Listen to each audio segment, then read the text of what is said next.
और 1 से पहले का जितना भी टाइम पीरियड है उसको हमने बोला है BC, ठीक है। Hello everyone, welcome back to my YouTube channel create learner. तो देखो, आज की जो क्लास है ना, इसको समझे बिना आप हिस्ट्री को नहीं समझ सकते हो, ठीक है। तो देखो, बच्चों को ना बहुत ज्यादा कंफ्यूजन होता है कि ईसा पूर्व किसे कहा जाता है, BCE, CE, AD, BC, ये सारे टर्म्स क्या हैं और किस तरीके से इनका रोल होता है अपने इतिहास को समझने के लिए, ठीक है। तो देखो, बहुत ज्यादा कंफ्यूजन होता है इतिहास को ना।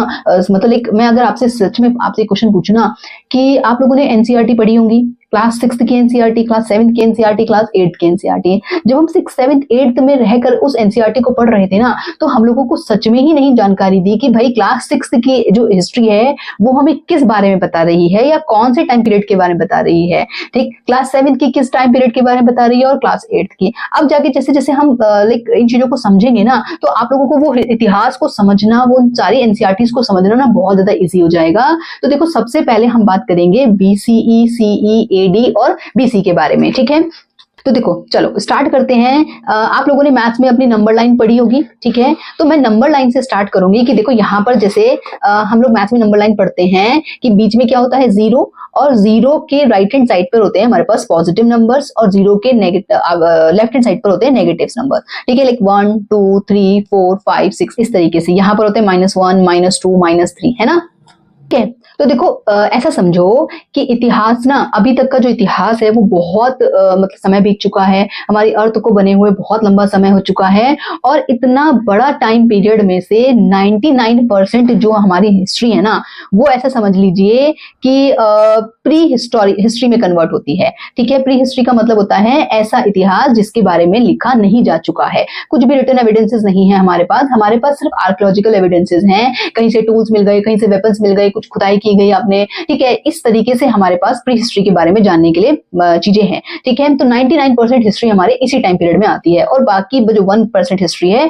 वो हमारी क्या होती है, प्रोटो हिस्ट्री में और हिस्ट्री में होती है। प्रोटो हिस्ट्री का मतलब भाई रिटन एविडेंसेस तो हैं बट उनको पढ़ा नहीं जा चुका है, और हिस्ट्री मतलब होता है कि रिटन एविडेंसेस भी हैं और हमने पढ़ भी लिया है, ठीक है। तो अब इतने बड़े टाइम पीरियड में से हम कैसे डिवाइड करेंगे, कैसे पीरियड्स को समझेंगे। तो ऐसा समझिए कि देखो, सबसे पहले ना आप यहाँ पर क्या है, हमारे पास 0 ना होकर के हमने 1 माना है, और 1 से पहले का जितना भी टाइम पीरियड है उसको हमने बोला है BC, ठीक है। BC मतलब बिफोर क्राइस्ट। अब क्राइस्ट इसलिए क्योंकि देखो, आपको पता है कि हमने क्या किया है, पूरे टाइम पीरियड को जीसस के जन्म से कनेक्ट कर दिया था, क्योंकि क्रिश्चियनिटी का बहुत समय तक बोलबाला रहा, ठीक है। आप कह सकते हो कि कॉलोनाइजेशन बहुत ज्यादा अपने एक्सट्रीम वर्जन पे था। तो इन्हीं सब चीजों की वजह से हिस्ट्री को डिवाइड भी उन्होंने कैसे कर दिया, जीसस के जन्म के हिसाब से उन्होंने डिवाइड किया कि भाई जब जीसस ईसा मसीह का जन्म हुआ था उससे पहले के टाइम पीरियड को उन्होंने बिफोर क्राइस्ट कर दिया, और उनके बाद के समय को उन्होंने AD कर दिया, दैट मींस एनो डोमिनी, ठीक है। Anno Domini that means year of our Lord, ठीक है, हमारे भगवान का साल, ठीक।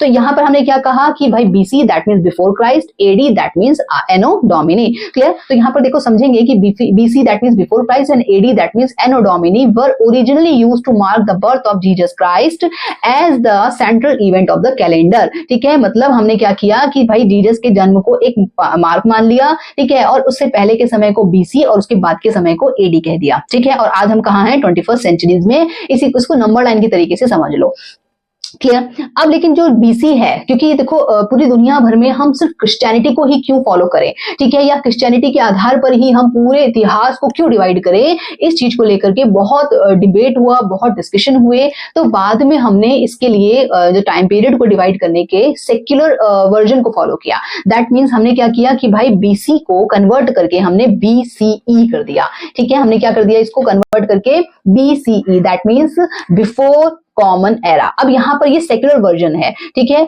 और जीसस के जन्म के बाद को क्या कर दिया, AD की जगह हमने CE that means common era और modern secular term introduce as alternative to BC and AD, ठीक है। तो इस तरीके से हमने क्या किया है, BC, CE, AD इन सब चीजों को समझा है। और अब समझ लो, एक बार फिर से समझ लो कि भाई क्या है, जीसस के जन्म को हमने पहले माना था कि जीसस का जन्म जब हुआ होगा उससे पहले के समय को हमने BCE कहा था, ठीक है, सॉरी BC कहा था। लेकिन बाद में क्योंकि भाई जीसस के जन्म को ही क्यों माने, तो हमने क्या कर दिया इसको BCE, that means before common era कर दिया। अब और जीसस के जन्म के बाद को पहले क्या कहा जाता था, AD, that means anno Domini, लेकिन अब इसको चेंज करके क्या कर दिया हमने BC, that means before common era. ठीक है, सॉरी यहाँ पे क्या कर दिया हमने CE कर दिया है, कॉमन एरा। ठीक है, तो इस तरीके से हम पूरे इतिहास को क्या करते हैं, डिवाइड करते हैं। जहां पर भी कहीं आपको BCE मिलेगा तो उसका मतलब समझ लीजिएगा जीसस के जन्म से पहले। ठीक है, और CE मिलेगा दैट मीन्स जीसस के जन्म के बाद में। हालांकि हम अब जीसस का इस्तेमाल नहीं करते हैं, ठीक है, अब सेक्युलर वर्जन को फॉलो किया जाता है। तो इस तरीके से इस कंफ्यूजन को भी आज हमने दूर कर दिया है। ठीक है, तो वीडियो पसंद आई हो तो प्लीज चैनल को लाइक, शेयर एंड सब्सक्राइब जरूर कीजिएगा। Thank you.